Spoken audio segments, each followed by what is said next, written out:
Hi there, Hamish Conway here from Sell Global. Now, this video is around optimization of product listings and where do you start?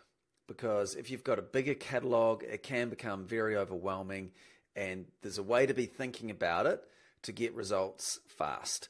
So it's a bit of a triage, and I'm going to explain what I mean by this, and I've got a few things blacked out there that I'll reveal as we go. And hopefully you find this useful, particularly to speed things up and just be thinking about the priorities, given there's so much you could do when you're optimizing from the images to A+ content, search terms, etc. A whole lot of moving parts, and we'll run through this. But first of all, the thing to look at here is the 80-20 and where you can get the fast wins.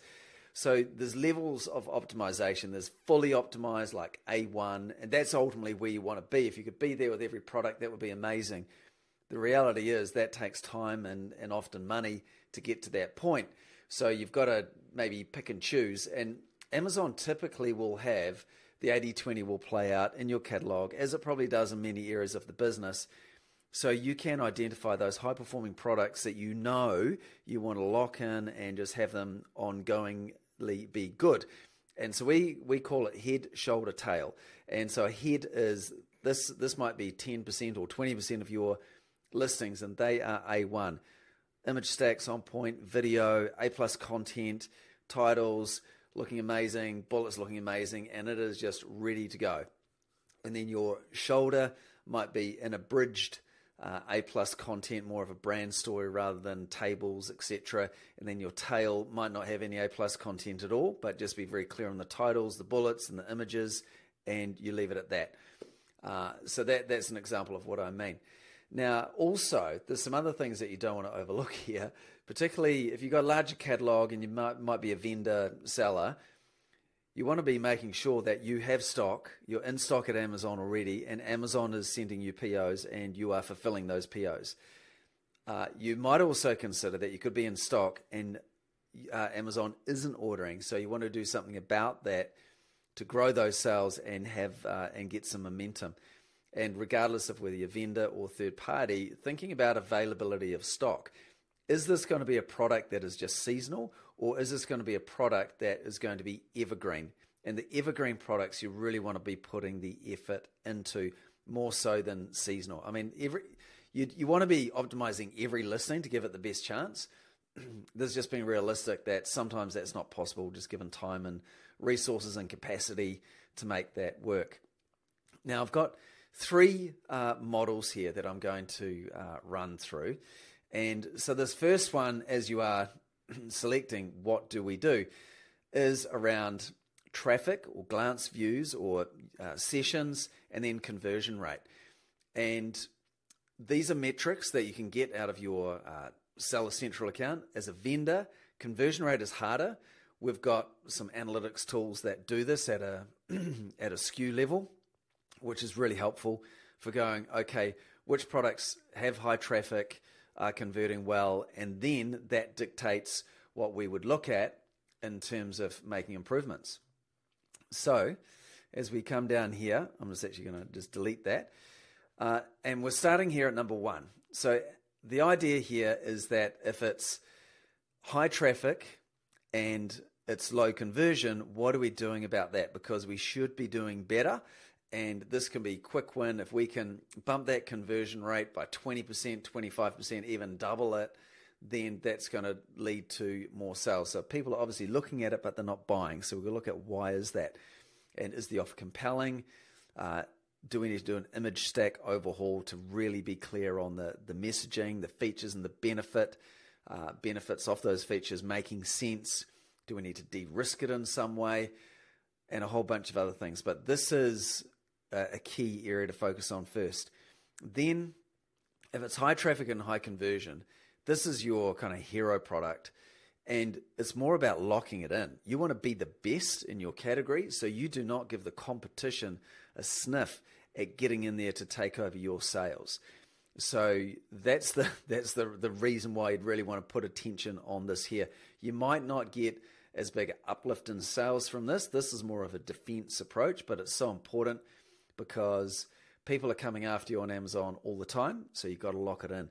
And also, though, with these products, you want to be thinking about how can we leverage this successful listing or product display page, description page, whatever you want to call it, Amazon listing, to help other ASINs. Can we, in the A+ content, can we be putting accessories or upselling or downselling as examples? So that's what you want to be considering there.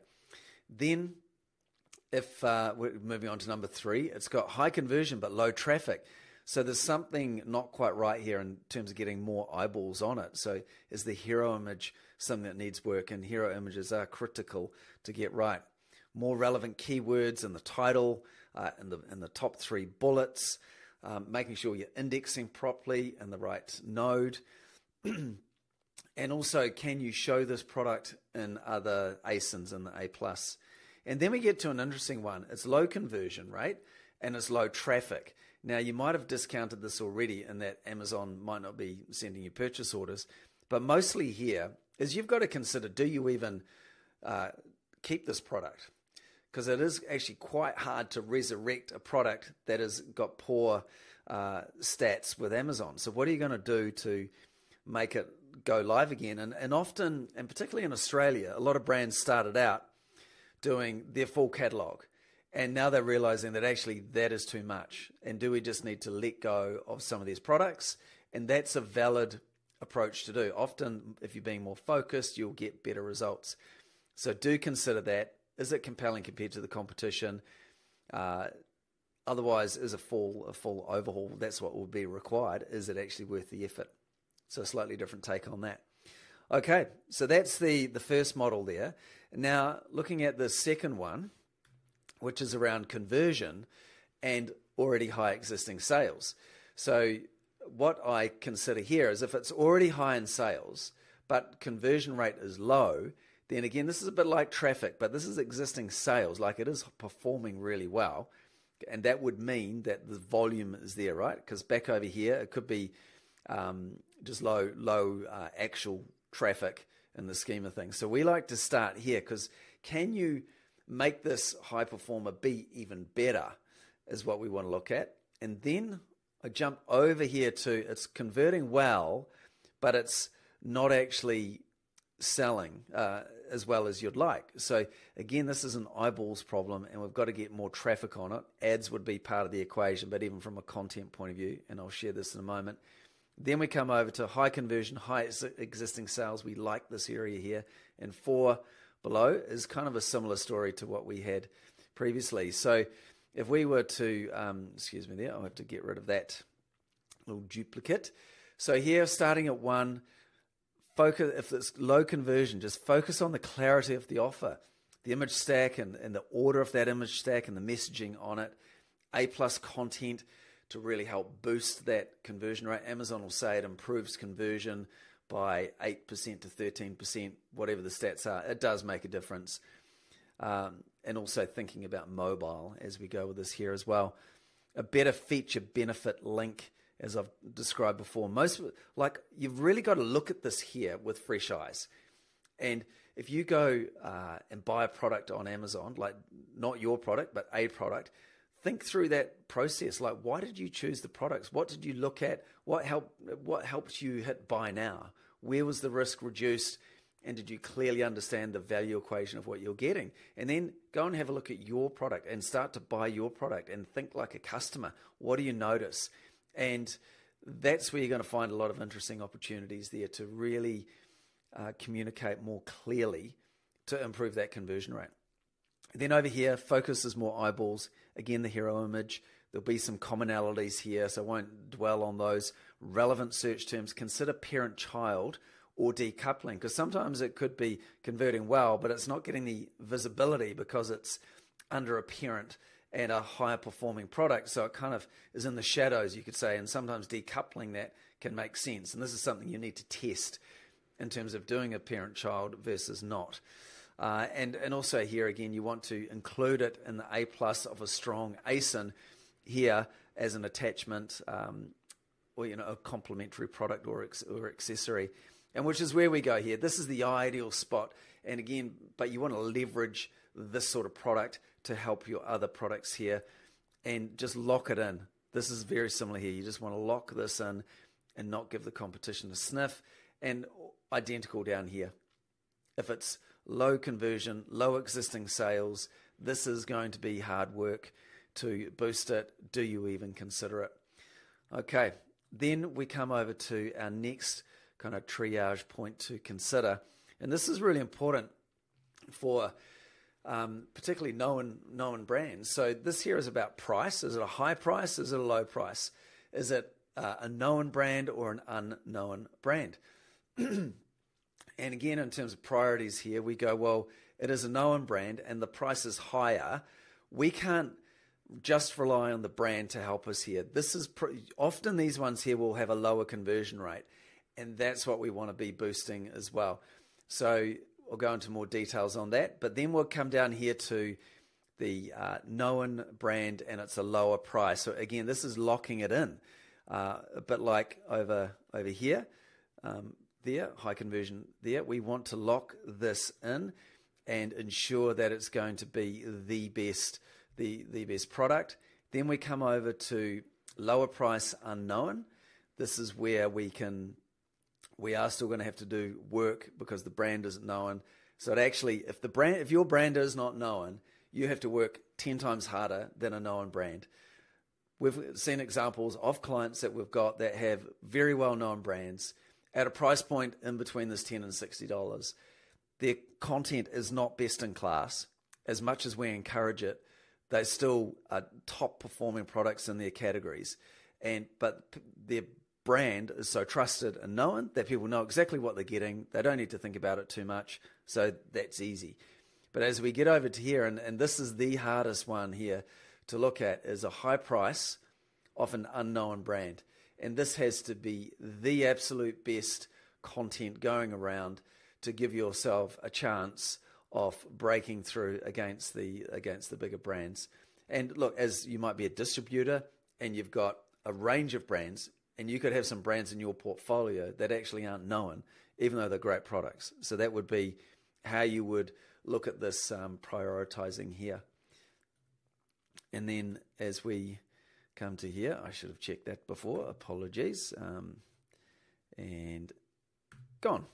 All right, so this is where we're starting, again, leveraging the brand trust at this high price, because conversion rates will be lower, so you have to really leverage the trust, very clear on the benefits and value, both in the images and the bullet points, handling these concerns in advance. What's the customer thinking? What are their questions? What are the objections that they're going to have that we need to answer visually and also in text? How can we leverage the upsell and downsell options here? So that this is often, like we used to work with Weber barbecues, and we did this a lot.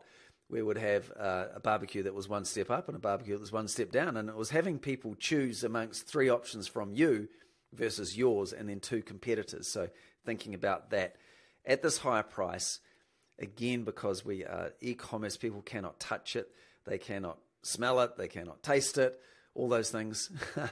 And so your visuals and video are really critical here to just have this product and brand just be amazing. So that is what you've got to do, even with a strong brand, because you'll find you've got competitors that might be unknown that are doing a great job. And this is where for the incumbent, you've got to watch you don't get lazy as a known brand.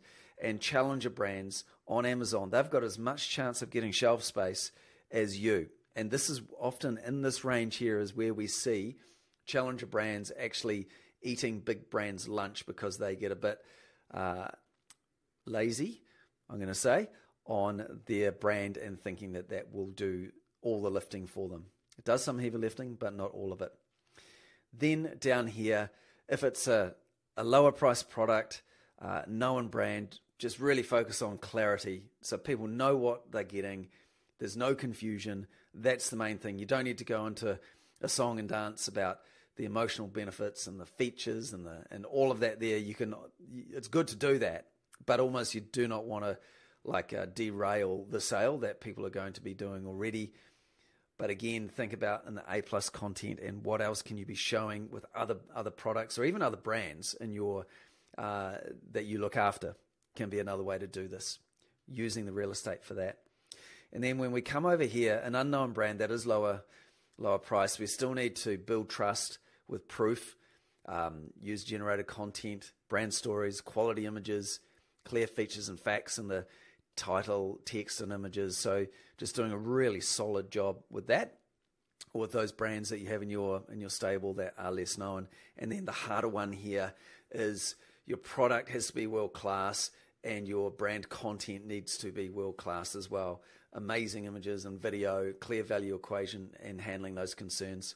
I mean, as I do this, I've had a company come through and they've got $400 products, and they're already on Amazon and it's terrible, not making any sales. And it's like, man, that is going to be hard. It's not a known brand. That is probably one of the harder things to be selling on Amazon at that price point, because the algorithm loves these ones down here in number 2 because of the velocity and turnover. So they will naturally rank higher for higher priced products. The organic ranking is just really difficult to get onto page 1, so you've got to be doing a lot more advertising. But look, if you do these things well here across the board in terms of what we've looked at, this is going to reduce your need for big advertising budgets. Advertising budgets are going to be working so much better when you've got high conversion rates and quality products, quality storefronts, which is another video we'll do. But I hope you like that and found that useful to help you triage. And if you'd like to have a conversation about how this could be done for your company, feel free to reach out, gosellglobal.com, and love to hear from you. All the best. Thank you very much.